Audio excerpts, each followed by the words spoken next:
Hello and welcome back to the Veterans Lounge podcast. Today, my guest is a man whose career in the Army spanned 24 years. Now to most, that might sound like a pretty successful career.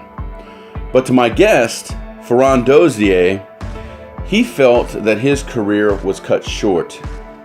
Farron was somebody who was totally bought in to the Army, and he expected his career to span well beyond 30 years. Unfortunately for Farron, circumstances would arise that would prevent him from reaching that goal.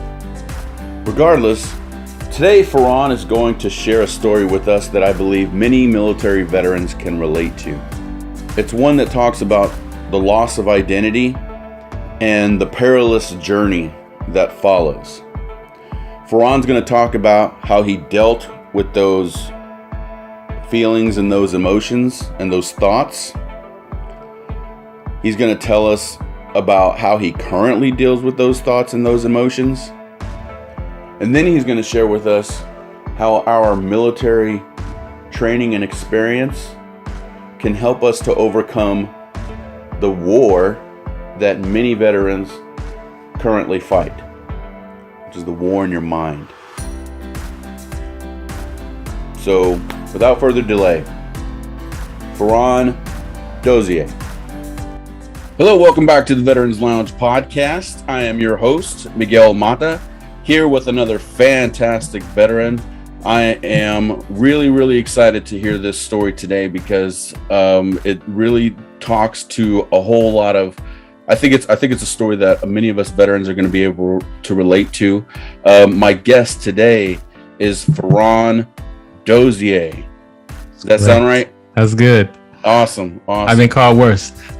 Look, you and me both. My last name is Mata. It's been all kinds of different ways and sideways. But it's important. It's important that we get our names right. That's what your mama called you. That's what I'm going to call you.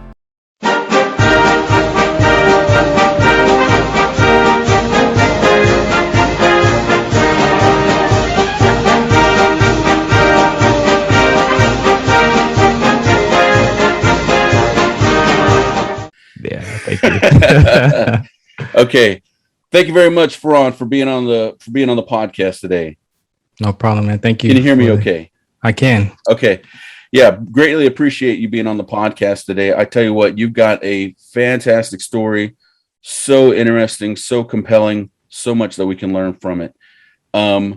You were in the Army. Yes. Okay. And I know it's a little ways back. I love to hear the stories of why people join the service, right?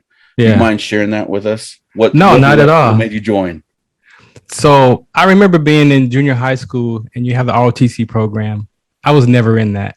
But as I got to graduating high school, my uncle, who's a few years older than me, was in the Air Force Reserve. And so I remember seeing him in his blue, slacks and the light blue shirt and the hat and all of that. And so one day he asked me, what are you going to do when you get out of high school? And I wasn't sure. And so he was like, well, you could try the reserves. He's like, if you do the reserves and you like it, you could always transfer and go full time. But if you go full time first and you don't like it, you'll be stuck for that contract. If it's 4 years or 6 years, whatever. And so when he put it to me like that, I was like, yeah, okay, I'll check it out. And so I ended up checking it out, took the ASVAB, and end up being talked to by a National Guard recruiter. Came to the house, my grandparents' house, and promised me a bonus, like a $2,000 bonus. That it was 1 week in a month, 2 weeks out of the year, for the state emergencies. And I was like, all right, I'm good with that.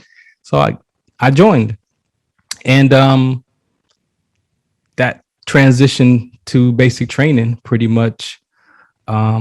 I would say probably about the third week of basic training. I remember we had got done with some maneuvers and I was laying on my bunk like, what am I doing here? Right. And I remember my uncle had told me, you're going to have to shoot a weapon. These are questions I didn't ask anybody. My uncle's like, you got to shoot a weapon.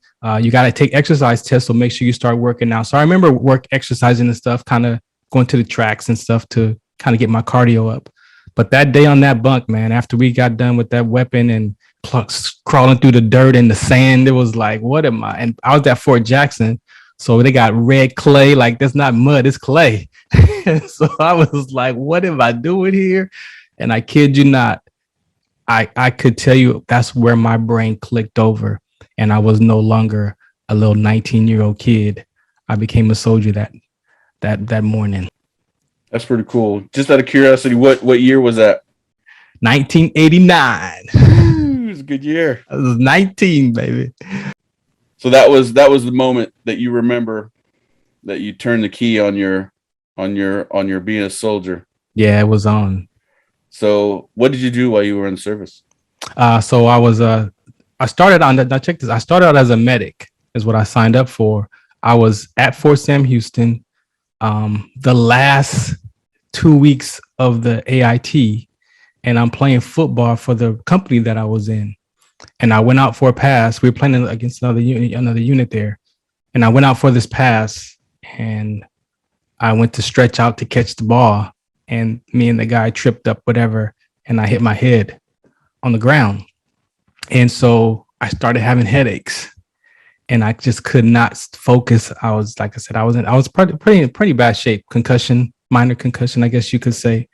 And so I got recycled, and then I got recycled again. They give you 2 shots, and I just couldn't. My brain was I was out of it. So they called my unit, and it was like, hey, we got to find him another job skill, or we're going to have to send him home. And so my unit says, hey, we got a field handler truck driver position. You'll be in transportation company driving vehicles. Are you okay with that? I'm like, well, when is that? I think that was more like March or so. So it gave me some time to kind of heal whatever I was dealing with. So I was like, yeah, I'll take that. Like, I didn't want to come home. So I'm like, yeah, I'll take that. So they picked that school for me at Fort Lee, Virginia. So I remember staying over in Fort Sam Houston over the holidays, and then ended up going to Fort Lee for the POL school. So I did that, and then I came back. And during that time, I was with the infantry company in Inglewood, California, and I liked it. I mean, my uncle was correct. Like, I was a soldier. Like, I did it. Like, everything was fine. And so one day I was like, I think I want to do this full time. And so I did my research, and I crossed over to become full time. I became a supply clerk, but I was in charge of the supply system, and I was an S4 clerk. Like, I was a dual job for that company. And so I ended up doing that. And then I got promoted. I got asked to transfer to maintenance company. And so I had to go to maintenance school to be a track vehicle repair, because I was a MOS for that job. And so I transferred over. And so I had 3 MOSs: supply, track vehicle repair, and fuel handler truck driver. I enjoy the truck driving too. Wow. Man. 3 MOSs. 3 MOSs. Man, that's crazy. Is that pretty common in the Army to get multiple MOSs? It just depends on how. Okay, so regardless, you've got 3 MOSs. You're now highly trained individual. You're completely bought into the Army. Oh, yeah. Is it, yeah. Okay, so you were ate up, if you will, right? I was in. So okay, so how long were you in? 24 years total service. Ooh, so you were totally bought in. Yeah. You were totally bought in. Man, I'll tell you what, that's cool. That's cool. Unfortunately, though, it doesn't have such a happy ending. Your career doesn't have such a happy ending. Can you tell us a little bit about that? Yeah. So, I want to say I made that long career haul at 25. I don't know what it is about 25, because my daughters were in that same space. About at 25, I gotta move out. I gotta do all these things. And so I remember me being 25, like, okay, am I gonna do this for the rest of my life? Because I had people tell me, if you make it to 12 years, then you might as well stay. So you want to pull the plug somewhere between 10 and 12 years, because if you could do that long, the last 8 is cakewalk. So I was like, okay. So at some point I was like, okay, and I know I was 25. I was like, okay, am I gonna stay, or am I gonna get out? And I said, nah, I'm gonna stay. So that was my decision at 25 to whatever I was going to go through. I was going to make it work. And so that last, let's see, I was E7. I'm 87 during my deployment, and then I was ready to get on the E8 list. So they called it ANOC back then in 2006. So I signed up. I went to ANOC, and it was a normal exercise morning. I got up and do the push-ups and sit-ups in a 2-mile run. And so I was out on the track that morning. It was like 5:30 in the morning or whatever. And I did the push-ups, sit-ups, and then I'm out doing the laps for the 2-mile run. And so I was 36 at the time. And so I had 17:21 to pass. So I'm out. I'm coming around the last curve, and I hear my instructor, 15:45, 15:46. And I'm like, ooh, I'm good. Like I got 17:21. So I'm doing pretty good. So of course we're trained to sprint that last lap. So my subconscious mind kicks in, and I can remember saying, let's get this run over with so we can get some rest. And I kick in that gear to take off and sprint. And I did, after I look back, I did feel like a electrical charge, like this buzz sensation come over my body, but I didn't think anything of it, so I took off, sprinted. 16 minutes was my time. So, I was proud of that. Put my hands over my head to get air in my lungs, all the stuff that we're trained to do, when you complete that fitness test. But all of a sudden my peripheral started getting dark, and I'm like, man, I don't feel well. And I just kind of feeling nauseated. And I put my knee down and was like, and as my peripheral got dark, I'm like, all right, I'm out. So I laid down on the ground and closed my eyes because everything started to spin like 1,000,000 miles an hour. So I did that, closed my eyes real tight, opened them up, and like I said, everything was spinning. So the medics came and got me, rushed me to the hospital, and the doctor puts an IV in my arm and comes back and says, you ever had kidney problems? No. What do you do now? And then he walks away. And I'm like, what the heck?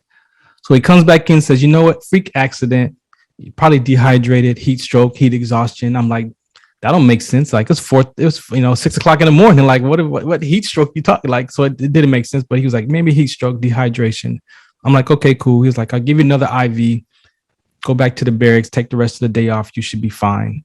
And so the instructor says, yeah, this is a light day. We're not testing. So you can take the day off and be ready for Friday, because it was a Thursday. I'm like, okay, cool. I go back to the barracks. I lay down.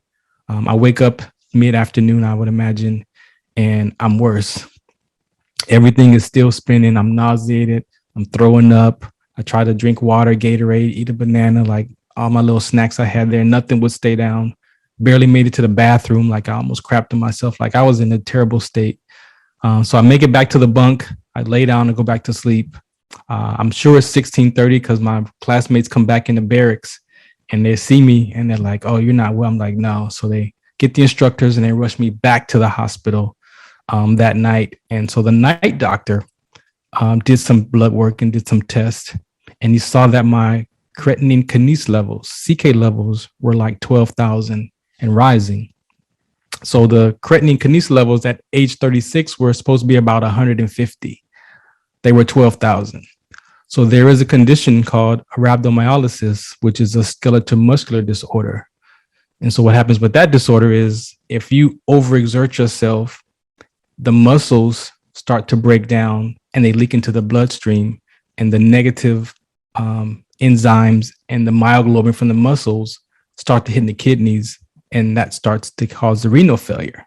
So the morning doctor did see some kidney stuff going on, but he was like, freak accident, whatever, you should be fine. So by the time I got back that night, my kidneys were at 50% each. They were failing.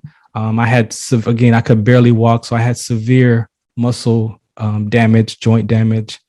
And so the night doctor just said, okay, well, we're going to put you on IVs to flush out your kidneys and see what happens. And so I spent 4 days in the hospital on IVs, just flushing out my kidneys. And that was about the 3.5 day I was able to finally walk to the bathroom by myself with the little IV machine, and so my family came and got me. They diagnosed me with the rhabdo, and I went home to go see my regular doctor. And I went back to my doctor, and he wasn't sure what to do. So he sent me to a neurologist because I was still having vertigo. I was still having the dizzy spells and stuff. So they sent me to a neurologist to see if there was something going on with my brain or whatever. And so the doctor said he saw something, but he was more concerned about my CK levels because they were still like 600. They were high still. So he put me on a plan to just exercise myself, no real back to the regular duty type of stuff, exercising. So I would go to the gym on my own and shoot baskets. I was a basketball player and stuff. But I got on the treadmill and I felt like I got off a roller coaster ride. I was still like just kind of out of it. So we went through that for like 2.5 years, from 2006 until 2009. And the doctor was like, you know what? You just can't run anymore. And I'm like, all right, I'm cool with that. I could do the bicycle or the walk or something. There's other, I don't swim. So the myth is real. I don't swim. So I figured I'd just, take one of those,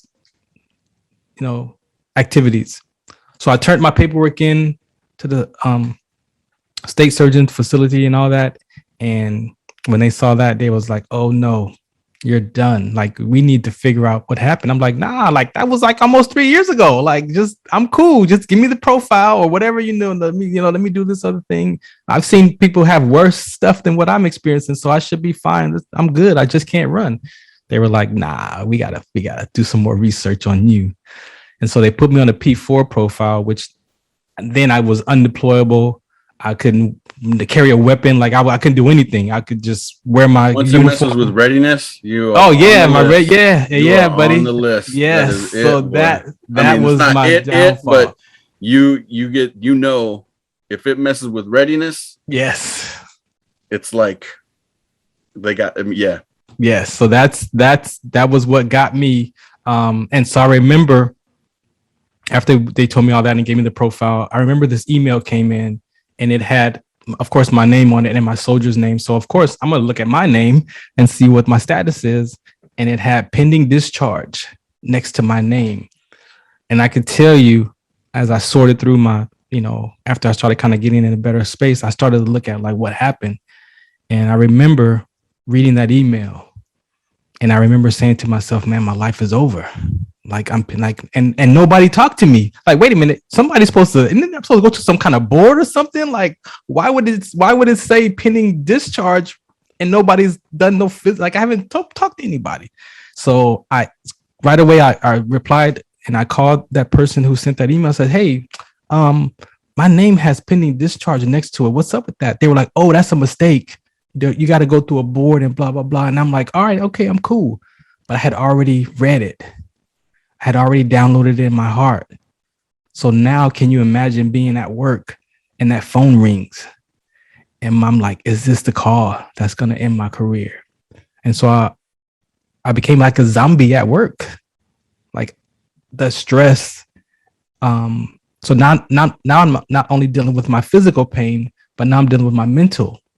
And I've never had mental issues, like mental toughness. I go to the gym and leave it all on the court. Basketball was my outlet. But when I had that physical injury, I couldn't play basketball anymore. So I had no outlet. I can articulate it to you now, but at the time I had no outlet. And so with the physical pain and now the mental pain, I remember just laying in the bed and my buddy, he was also, we worked together and he was like, man, this is probably like months into it. Like, man, you want to go to the bar? Like, you don't want to do nothing no more. You don't even want to watch sports. I'm like, nah, I'm good. I'm gonna lay down. So another friend of mine saw me in that state and was like, man, you need to do something. Like, you're a sports fan. Like, go do they got this thing called Blog Talk. Like, go do a talk show or something. Like, you need to figure out something to kind of get your mind. And so I was like, all right. So I did some research on the Blog Talk. And so the Blog Talk was where I was able to kind of keep my sports mindset going. But yeah, I was in a very depressed. And what is state. Blog Talk, if you don't mind me asking? So Blog Talk back in the like 2009, it was the original starting of podcasting. Like, it was just straight audio platform. It was free. And you could host shows on there. People had talk shows on there. So that was like at the beginning of podcast, went before. So you're a podcaster from way back then. Oh yeah, I'm an old grandfather at it. You've been in the podcasting game for a while. Yeah, so I used that. What had happened? I guess what had happened, right, is that, you know, and we're going to get into this more. Already, your identity, yes, was being messed with in your head. Oh yes, definitely. Psychologically, your identity had been. It's not tainted. I'm not going to be tainted, but it was being challenged. Yeah, your identity was being challenged. So when you say that, then that again, you know, I can articulate that to you now, because when I look back at making it mean my life was over, it was my identity crisis, because I had spent all that time in the service and my identity was in the camouflage. So I don't know who's I don't know, Farron. I'm like, no, I'm Sergeant First Class, you know, and I can tell you when that changed was when I became an E4. I mean, from E4 to E5. So when I went from E4 to E5, I became sergeant. And so, you know, what comes with that, some little pride, you know, you're NCO now. And so, you know, you're at another level and people treat you a little bit better now. And so that whole mind. And so you're taken seriously. You're taking more seriously now. Yeah. So E5, E6, E7, you know, as you move up the chain, it's like, it is harder to take your rank away once you get to 7. So, you know, and E6s have a lot of respect too. So it was like, man, so that identity definitely, was trapped. So before we get to talking about identity any further, what happened? What ended up happening with your career?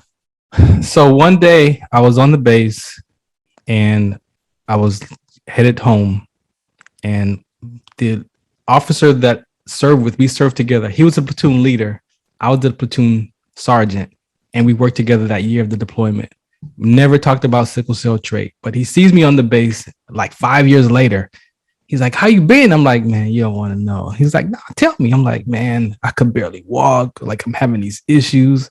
I'm just leaving a mental health appointment, man. I don't know what's happening to me. He's like, you know what? Something like that happened to me where my muscles locked up. But I have sickle cell trait. So I have to drink extra water, take these vitamins. I'm like, wait a minute. Why does that sound familiar? And then I remembered in 1999, I was transferring to Michigan and I had to take my second physical. And so I was stationed near an Air Force base. So that's where we did the physical, at the Air Force base. So when I did my physical for that supply job, the clinic called me back, like, you need to come back to the clinic like today. And I'm like, okay. So I go back to the clinic and I'm like, all right, what's going on? He's like, do you know you have sickle cell trait? I'm like, no, this is 1999. I'm 10 years already in the service, right? I joined at 19. So I'm 29 years old in 99. And he's like, I'm like, no, I don't know. No, I don't have, no. He's like, okay, we just want to let you know you're a trait carrier. I'm like, wait a minute, I have a cousin with sickle cell disease. It's not the disease. He's like, no, it's not the disease. You're your carrier. So just make sure you don't mate with another person with this gene, because you could have a child with sickle cell disease and all that. I'm like, well, I'm done having kids. So I'm not worried about that. Okay, cool. No risk factors, no brochure, no nothing. And I didn't think about it. I'm packing up my apartment to go move out of state. So I'm PCS. And so I'm not thinking no more. I didn't think about it anymore in my career from 99 until 2010, where my buddy says, I have sickle cell trait. And then that triggered my memory. I went and got that physical from 99. Sure enough, positive sickle cell trait test. I took that to my rheumatologist and was like, hey, you need to look at this, because I found that what happened to me is similar to this sickle cell trait exertion with rhabdomyolysis, and people have died and things. And so she did another blood test, positive sickle cell trait. Almost 40% of my red blood cells are the S gene. And so she was able to connect that to my exertion with the rhabdo and all of my injuries. And when I gave that to the military, they was like, wrap, yeah, huh? It was a wrap. You're done. I'm like, come on, man. No, they were like, yeah. And how much time had you put in at that point? I had 23 years and like 11 months. And so by the time they right put up me on out, 24, yeah, so right, it was right when they put me out, I had 24 and some days. Man, they didn't waste no time, huh? Yeah, it took them from, no, actually it took them from 2013, 2010 when they started it to 2013. Okay, all right. Yeah. So I had needed, I wanted to get, because I wasn't done. I wanted to stay longer. So my goal was to stay 32 years, make E8 and stay 32 years, and then I was going to be out. But because you were bought in, man. That was your identity. That was your thing. That was your home. That was me, man. So now, yeah, here we are at this position, or here you are at that point. Yeah. Tell me about it. What are you feeling? What are you thinking? I was still severely depressed. It was over. It was over. That conversation that they told me that the medical board was taking place, and the situation that I had to go through and get physicals and get my mental health checked and all that, I was like, man, I'd rather die in country as a hero than die in the city as an a-hole, and so that was some of the stuff that I was dealing with. And then I just started having these crazy thoughts, like maybe nobody would miss me. Like nobody cares. Like my marriage fell apart because my life is over. So everything that I started looking for the evidence in my life to verify why my life was over. Started to justify it. Yeah, I justified it. I justified it to the point where I was trying to talk to my mom one morning, and mothers, she has her concerns, and I'm like, nah, like I need some help. Like, mom, like she's like, oh, you need to stop it, do whatever. And I'm like, mom, you know what? You're not listening to me. And she's like, what? I'm like, you know what? I'm done. I'm out. She's like, what are you doing? I'm getting my car and I'm about to jump on the freeway and I'm done. And she was like, what are you doing? You better stop. I jumped on the freeway, man. I'm like, you're not listening to me. You're not and I cranked it up. I had a 370Z and I kept my sports car because that was my plan, that if I wanted to do it, I was going to do it in my favorite car. So I jumped on that freeway, man, and I hit the gas, and my mom is on the speakerphone like, you better not. What are you doing? Go back home. And there was a second that I thought about my youngest daughter. And I was like, I can't do that. Like, what's wrong with me? Like, I know I'm tougher than this. Like, I've never had these kind of thoughts or issues in my life. Like, what is this? So I thought about my little daughter. And I pulled off the next exit and went back to home, and I parked the car, and my mom was, we had finished talking to my mom, and she kind of heard me at that point. And so my youngest daughter, Deja, I would put her at the forefront of my thoughts. Like, I can't leave that. I can't leave her like that. So I focused on her, man, emotionally. I focused on her mainly to fight through those ideas of jumping off the roof or driving the car or using my pistol, like all those different things. Like I had the plan, but I also had a willingness to live still. Like I know I'm better than this. And so a friend of mine, they saw me in that state in 2010, 2011. And they were like, there's an education that we're taking called landmark education. You should take it. It could help. I'm like, nah, I'm good. So I was seeing the psychiatrist, right? And they tried to put me on all the medication. So I fought them because I'm like, I'm not, no. I'm like, no, I'm not going to become no zombie. No. I fought the Prozac. I tried it, like, no, so they introduced me to this education. So finally, about the third time, I was like, all right, I'll try it. I'll go. So they're like, you don't have to pay for it. It's all covered. You just pick the dates. And so in that education, that Friday is 3 days and that Tuesday evening. And that first day on Friday, I sat in my chair and it's like 170 people in the room and one coach at the front of the room. And he's going through their landmark distinctions. And he brings up a conversation about the vicious circle. And I'm like, okay, I'm interested in that one. So as he's going through it, he's like, look in your life where you made up a story. Where you made up a story it might not be true. And so when he said that my career story right in my face, like right in my face, like, okay, why did that thought pop in. And so I grabbed it and I went through the steps as he gave us to unravel and look and see what the vicious circle looks like. So in short, what happens versus what we make it mean. So what happened was the military said that I was going to be getting a medical discharge. I made it mean my life is over. So when those two circles collapsed, it was, well, because my life is over and all the evidence and all the stuff that happened to me and everything. And so that's the circles, the vicious circle. And when he said that, what it looks like, and I saw me sitting at the desk that day. I saw me reading that email. I saw that all play back, that story in my head. He was like, what if I told you that that's not the truth? What if that's just your truth, but it's not the truth? Like, what do you mean? And when I did that, I kid you not, I felt like this tons of weights just kind of come off my shoulder and was like, wait a minute, you mean I made that up? You mean what happened versus what I made it mean was not the same thing? And just that enough clarity started me to look like, okay, then what else is not true that I made up in my life? Right? So then you start to dig and you start pulling up these episodes in your subconscious mind that are significant, and they play back in. I mean, these stories that I discovered played in my mind, like they would always pop up. Like, why do I remember that day? Like, why does that day remember? Like, why does I remember like being a little kid over here and this happening? And what is that? And all decisions that I had made up as a child that wasn't the truth.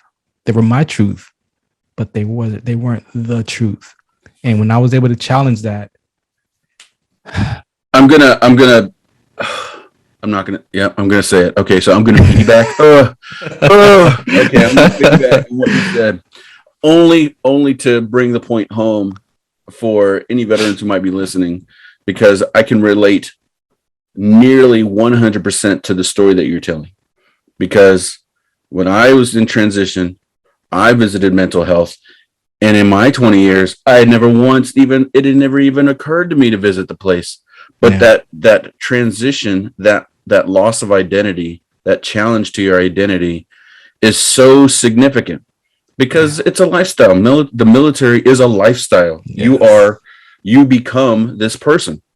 And I can remember in my mind, the first time when I really had a problem with it, like you can prepare for the post-military life, but until you experience it in your own way, is when it is you won't be ready for it.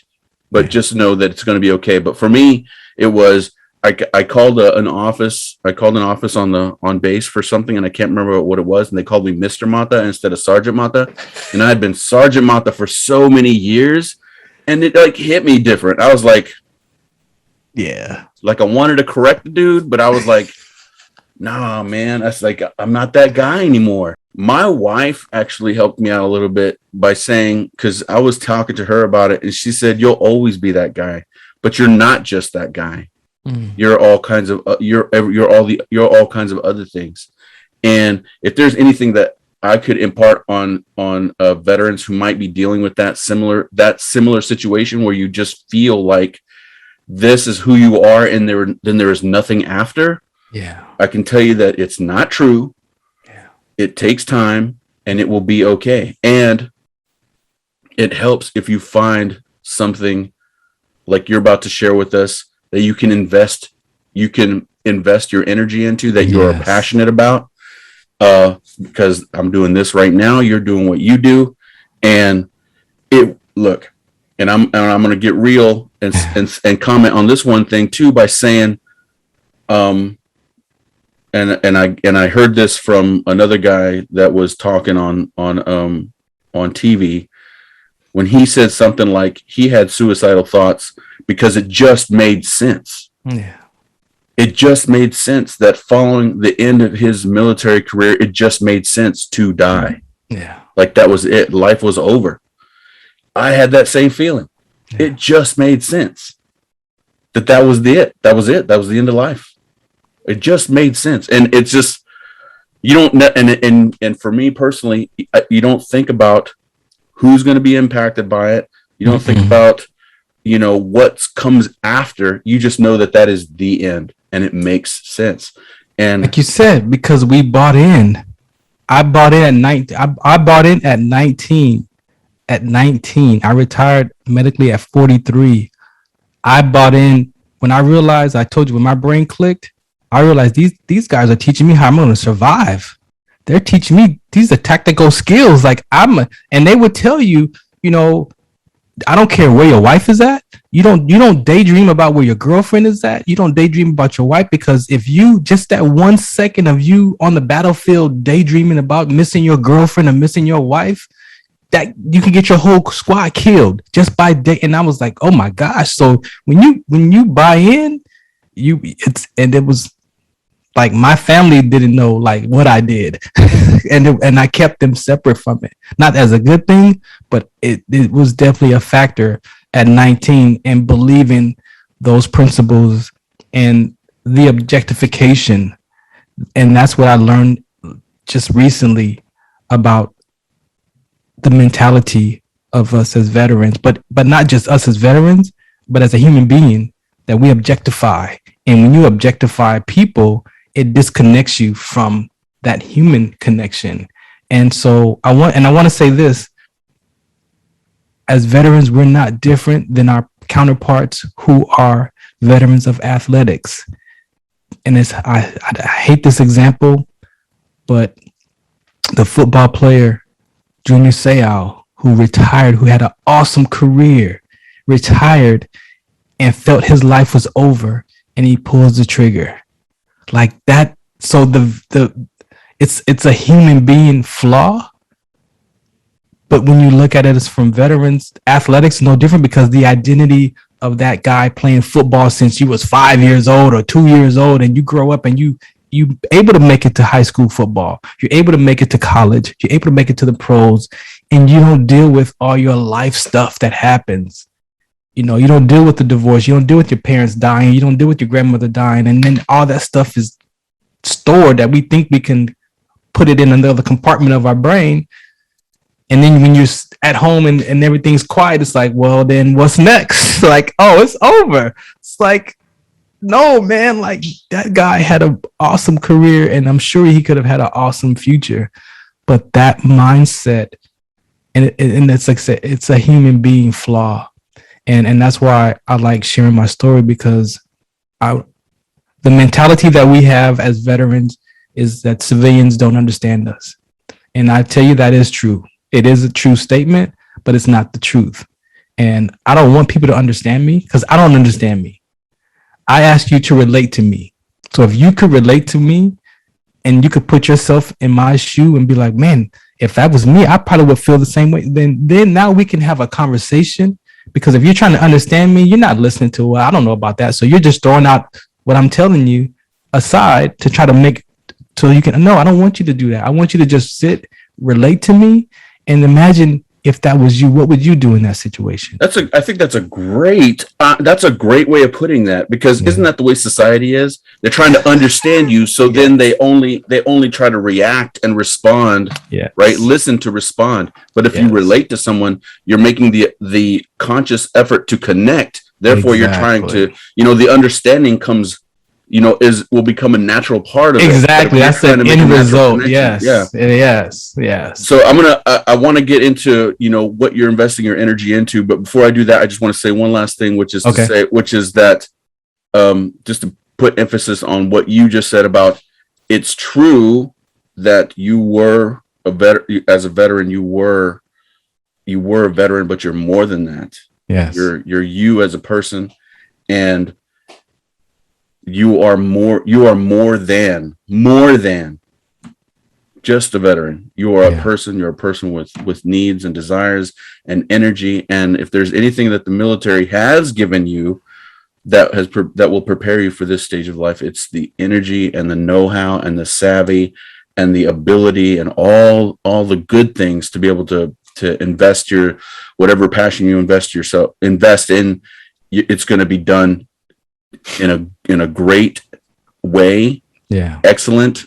And because that's the only way we know how to do things. Okay. So Farron, so you do reach that dark moment. You start going to these classes that were provided by the VA, right? The VA was these were from some friends who introduced me to this education. I paid for it out of my own pocket. Okay, so you're going to these education classes, and the mindset begins to start to change. And what's that look like for you?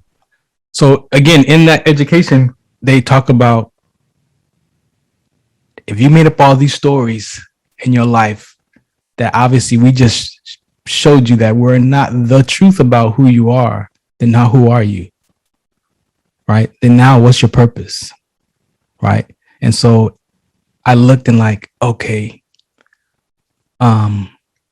this inherited gene that I was born with, that gene got me kicked out of the service.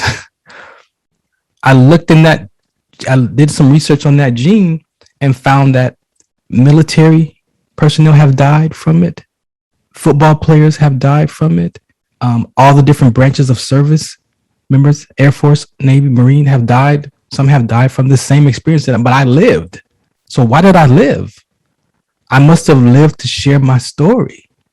So I took that negative. So instead of, still being up at 3 or 4 o'clock in the morning, worrying about what my life was, I was doing research and looking up sickle cell trait and what is that and where does it come from and what does it do and why. And I saw that the military, had blocked people with sickle cell disease from joining in the 70s, and so then I looked and saw there was 300 million people globally with this inherited gene. So I'm not by myself. So then I saw like, now I could, instead of serving this country, I can now serve this community. Like I have a space that my voice is needed because I lived. And if I could share my story and maybe help somebody else catch their issue before having this kind of collapse issue. And so that's where I started putting my full energy. It was a good thing, but it still was a bad thing because I created another identity as an advocate.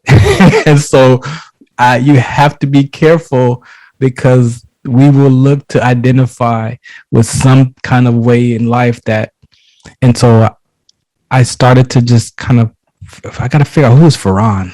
Like, who is Farron? But the depression, and I still deal with it today, like I lost interest in sports. Like I used to be this huge fan. Like the sports I care about now is the mental aspect of it, the mental toughness.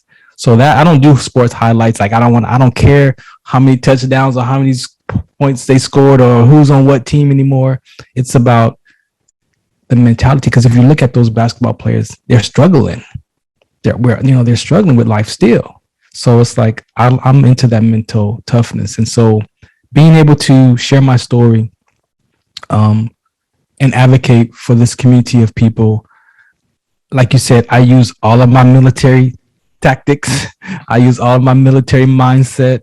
I use all of my military thought process, and I put that energy into this advocacy conversation about sickle cell trait. And that has allowed me that willingness that when I do think about my life is over, there's 300 million people out there, man, that they need to hear you. You haven't reached them all yet. Like you haven't reached them yet. So that's my what's next. And so I want to say that there could be something in your life that you experienced or that you were born with that might be the reason why you're here, and that military career was just to get you to that point. Because God knows I would still be in the service right now. So if I believe my spirituality and God has a plan and we're all born for a reason, I also have to start thinking about that too. So that starts to help that willingness to want to stay alive, because God took me through that for a reason. Well, I appreciate you. Using my platform to share such an important message. Your story, obviously, and your cause, definitely. What are some other different ways that you've used or that you are using currently to spread the message about sickle cell trait? So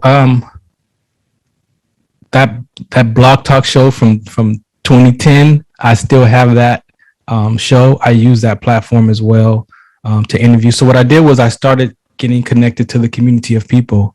I made friends with people with sickle cell disease because their parents are like me. They're trait carriers. That's how they got that disease. So I started making myself known as a sickle cell trait advocate in the midst of that community.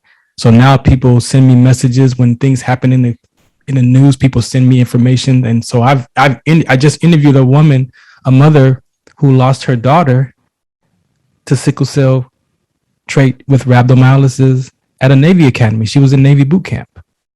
And so the article came out in the news. People sent it to me. I read the article. I saw the mom's name. I did my research. I found her on Facebook.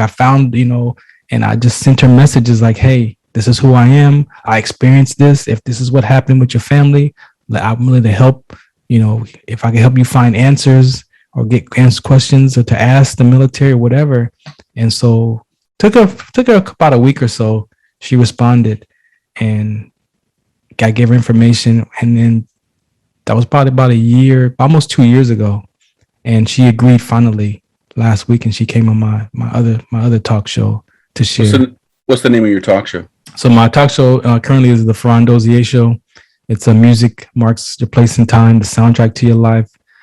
So I use that to take the music of the person's life, the soundtrack to their life, and we tell their story connect to the music. So the mom played songs that reminded her of her daughter and her life like that, and so very, very emotional and touching.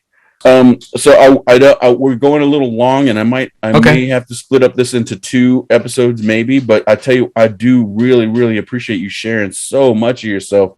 There's still like one more thing I want to get into because you talked about an earlier pre-episode in our pre-interview, and which is you found a mentor in that process, right? And I was wondering if you could tell us a little bit about him.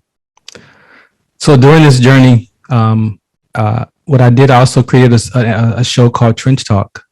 And that was my other therapy that kept me connected to the military.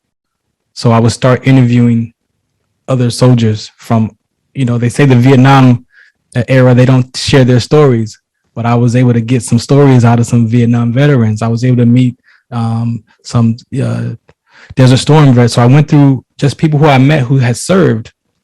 And so at this one particular day, I was at a veteran home, and my friend had invited me. I was doing a sports show, and she invited me to interview the basketball player that was on our show. His grandfather is a World War II veteran. So she was like, Farron, we're going to the house. Like, you should come, and interview him. I was like, all right, I'll go. So I went, and I walk in, I introduce myself, of course. And then so I do the interview with him. And now my mentor now, Caldwell Williams, I remember seeing him there. And so when I got done with the interview, he was like, hey, can I talk to you? I'm like, yeah, sure. And so it's like, I'm Caldwell Williams, I'm an educator. This is what I used to do. I'm coming out of retirement. I have a program and curriculum that helps interrupt veteran suicide. I'm like, really? He's like, yeah. So I'm like, yeah, I'll give him my email. Before I could get home, he had emailed me his information and the stuff he had done and some videos. And I was like, what is this? Like, this is my life. Like, you're doing exactly what I just been through and what I'm dealing with. And so he's like, well, come and take my class. So I went out, I sat with him for 2 days. I took his curriculum, and I learned some more stuff about myself from his dialogue skills and how to talk and how to listen, right? The key is how to listen, and how to listen without judgment, how to listen without defending, like puts you in a whole different space. And I was like, wow. So he's 87 today, and his wife passed away from Alzheimer's just last year. And he's like, look, I need to get this out of my system. So you and I have connected. We've been talking for 3 years, And he's like, I want to bring this education back to the community before I die. So I'm like, okay, let's do it. So I have been working with him diligently the last year, trying to get this education in front of superintendents of schools, NBA basketball team owners, actors, like trying to get somebody to listen that says, hey, this education that this man has been doing for 50 plus years. So he's been healing youth since the 1970s, 60s. And it works. It's a simple conversation. It's a principle-based conversation about exclusion and inclusion. And as we talked about, silent traumas are from some exclusions, whether it's your parents tell you, go to your room, or because I said so. Like that, once that child feels like they're not connected to you and they're excluded from the family, go stand in the corner. Like all the things that we use to control by dominance and punishment, those are silent traumas. And then you have the complex issues of when you can tell the difference between a firecracker and a gunshot, right? But then you also look at the race exclusion. African Americans, we objectify.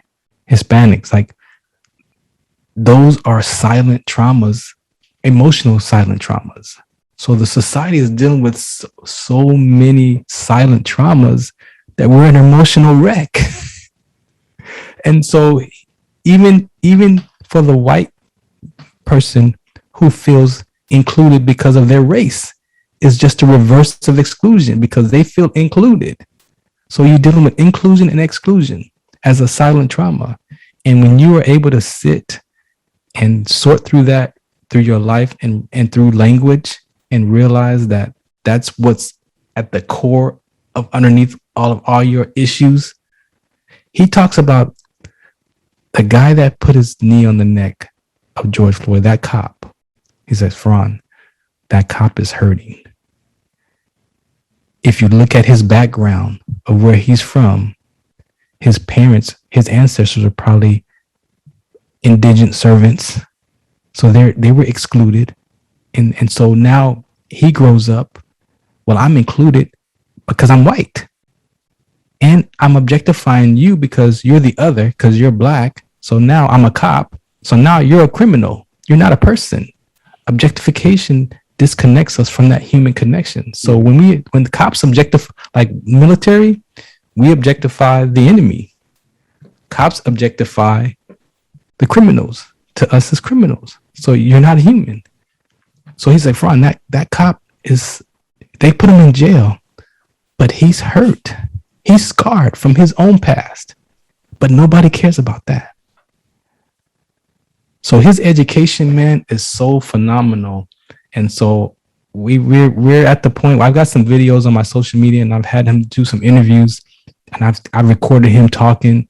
He's got so much knowledge. And like I said, if you break it down into practical conversation and language, inclusion and exclusion is at the core of our human emotions. And there's so much, you can't concentrate. You can't have integrity if you feel excluded. Like you're not whole and complete. So and you imagine that happens over time. Yep.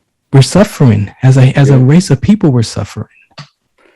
You are talking about, you're going into so much depth and you're scratching the surface of some really deep conversations and some deep philosophical conversation and some deep psychological conversation. Yes.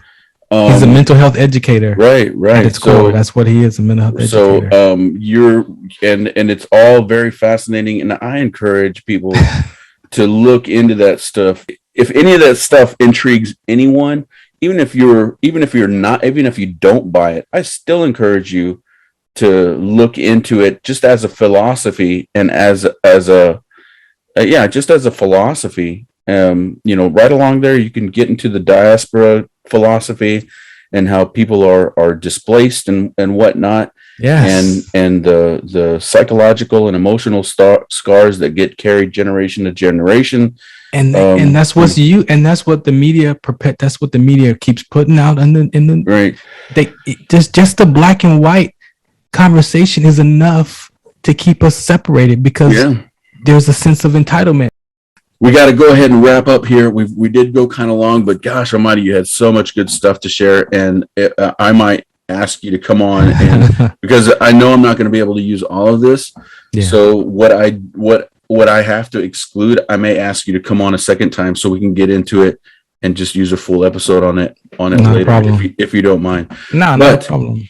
This has been the Veterans Lounge podcast. Miguel Mata, your host. My guest today was Farron Dozier. Yes. All right, Farron Dozier. Yeah, man, it's already been a whole hour. I almost forgot about it. But anyway, I really appreciate, Farron, you spending some time with us and sharing so much of your story, and what a great story it was, and what a great story of once again resilience and overcoming that dark place that we can go to, especially when it comes to when we struggle with our identity and having to make that transition into civilian life, and especially under the conditions that you shared where it wasn't on your terms. Right. So thank you for sharing what that looked like for you, and that you're doing okay now, right? Like I said, I got the willingness to live, so that's my drive. I still have to manage it. It's like once you crack that box open, you've got to. It's a constant, something you got to tend to. So, but I definitely have my days. There's some days I don't want to get out of bed.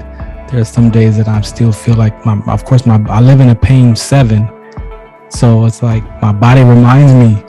That last piece I'll tell you is you got to have that forgiveness of yourself. Because what I didn't tell you was I was mad at myself for sprinting that day. And if I didn't sprint, I could still be in the service.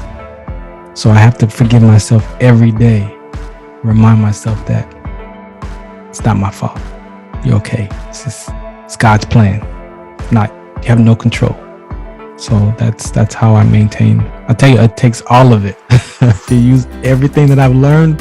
I pull from my spirituality to the cognitive behavior classes to the landmark education, and then the relatedness that I meet with other veterans like yourself. That I'm not by myself. You are definitely not by yourself. Yeah. You can reach out anytime if you ever feel like you need anything. If I can't help you, I will definitely do my very best to point you in a direction where you can get some help. Even though it sounds like you've got some good help, sometimes you gotta turn another corner. Sometimes you gotta open another door, right? It takes practice. Oh, you're so right. You're so right there in that regard. Thanks again for taking your time. Thank you. Sharing some time with us, and I really appreciate you sharing your story with us. You take care. All right, you too. Thank you. I'd like to thank my guest, Farron Dozier, for being on the Veterans Lounge podcast today. His story is so fascinating, and I'm just glad to see another one of our military veterans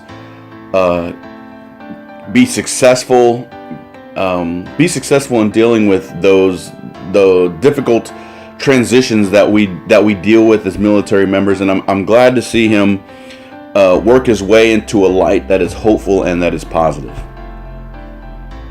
A huge thanks to you guys as well who tuned in to listen to Farron's story and all the stories I share here on the Veterans Lounge podcast.